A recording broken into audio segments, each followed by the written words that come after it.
Cartas de um Diabo a seu Aprendiz. E nós vamos para a carta de número 18. Meu querido vermelindo, mesmo com remeleca, você deve ter aprendido na faculdade a técnica rotineira da tentação sexual. E já que para nós, espíritos, tais assuntos nos deixam consideravelmente entediados, embora seja necessário como parte de nosso treinamento, não vou falar sobre ele, mas quanto às questões mais preocupantes envolvidas nisso, penso que você ainda tenha bastante a aprender. A exigência que o inimigo faz aos humanos assume a forma de um dilema: ou completa abstinência ou monogamia absoluta. Desde a grande vitória do nosso Pai, tomamos a primeira alternativa bem difícil para eles. Já a última, nós a transformamos nos últimos séculos numa rota de escape. E o fizemos por meio dos poetas e romancistas, persuadindo os humanos de que uma experiência curiosa e normalmente de curta duração, que eles chamam de estar apaixonados, seja o único motivo respeitável para o casamento, que o casamento pode e deve fazer com que essa chama seja permanente, e que se um casamento não for capaz de realizar isso, ele não é mais obrigatório. Essa ideia é a nossa paródia da ideia original do inimigo. Toda a filosofia do inferno repousa sobre o reconhecimento do axioma de que uma coisa não seja outra, e especialmente que um ser não seja outro ser. Meu bem é meu bem e seu bem é seu bem. O que um ganha, o outro perde. Mesmo um objeto inanimado é o que é excluir. Ao excluir todos os outros objetos do espaço que ocupa.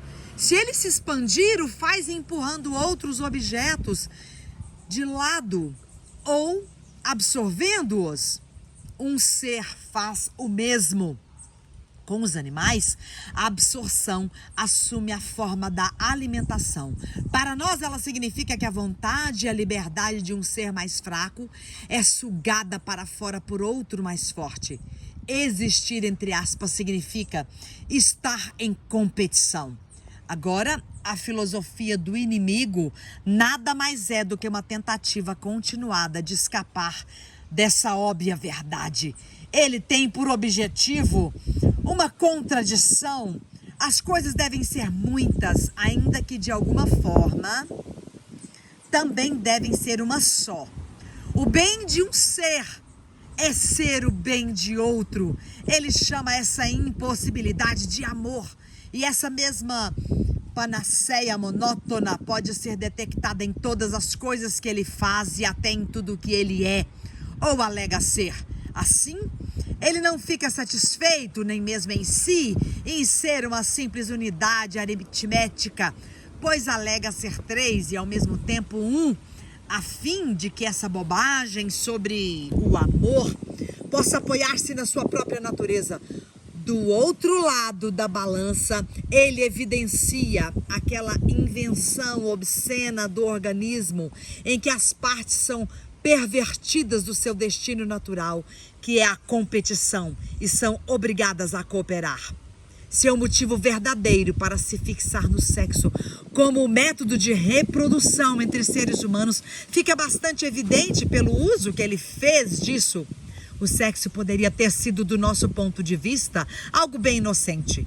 Ele poderia ter sido meramente mais um modo pelo qual um ser mais forte se aproveitasse de um ser mais fraco, como de fato se dá entre as aranhas, em que a fêmea conclui as suas núpcias comendo o macho. Mas no caso dos humanos, o inimigo, por sua graça, associou a afeição entre as partes com o desejo sexual. Ele também fez os filhos dependentes dos pais e deu aos pais um estímulo para cuidar deles, produzindo assim a família, que é como o organismo, só que pior, pois os membros são mais independentes, mas ainda assim são unidos de forma mais consciente. A coisa toda, de fato, revela-se como sendo simplesmente mais um mecanismo para atraí-los para seu manancial de amor. Agora, vem a grande piada. O inimigo descreveu um casal unido pelos laços do matrimônio como uma só carne. Ele não disse que se tratava de um casal feliz no casamento ou de um casal que contraiu núpcias por estar apaixonado. Mas você pode fazer os humanos ignorar esse fato. Você também pode fazê-los esquecer que o homem que eles chamam de Paulo não confinou isso a pares casados. A simples relação sexual para ele torna as pessoas uma só carne. Desse modo, você pode fazer os humanos aceitarem como elogios retóricos ao estar apaixonados. E que na verdade não passa de uma descrição simples do significado real da relação sexual.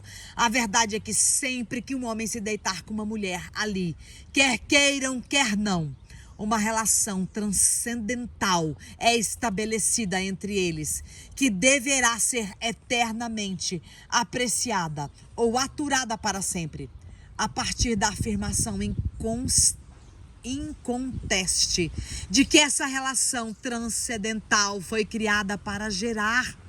E se feita de forma obediente, frequentemente gerará a afeição e a família. Os humanos podem ser levados a inferir a crença falsa de que a mistura de afeição, medo e desejo, que eles chamam de estar apaixonado, seja a única coisa que torne um casamento feliz ou sagrado. É bem fácil induzi-los a esse erro, porque o estar apaixonado, entre aspas, muito frequentemente precede os casamentos que estão nos desígnios do inimigo na Europa Ocidental, ou seja, com a intenção da fidelidade, fertilidade e boa vontade. Da mesma forma que a emoção religiosa muitas vezes, mas nem sempre acompanhada da conversão. Em outras palavras, os humanos devem ser encorajados a considerar que a base do casamento é uma versão altamente colorida e distorcida de algo que o inimigo promete, na verdade, como sendo o seu resultado. Seguem-se daí duas vantagens. Em primeiro lugar, os humanos que não têm o dom da continência podem ser demovidos de buscar o casamento como solução pelo simples fato de não estarem apaixonados. E graças a isso, a ideia de casar por qualquer outro motivo lhes parecerá baixa e cínica. Sim, eles pensam a si mesmo. Consideram a intenção de lealdade a uma parceria de ajuda mútua para a preservação da castidade, para a transmissão de vida, como algo mais desprezível do que um caldeirão de emoções. Não se esqueça de fazer o seu homem pensar que a cerimônia do casamento é algo muito chato. Em segundo lugar, qualquer fascínio sexual que seja, contanto que tenha a intenção de casar, será considerado amor, entre aspas.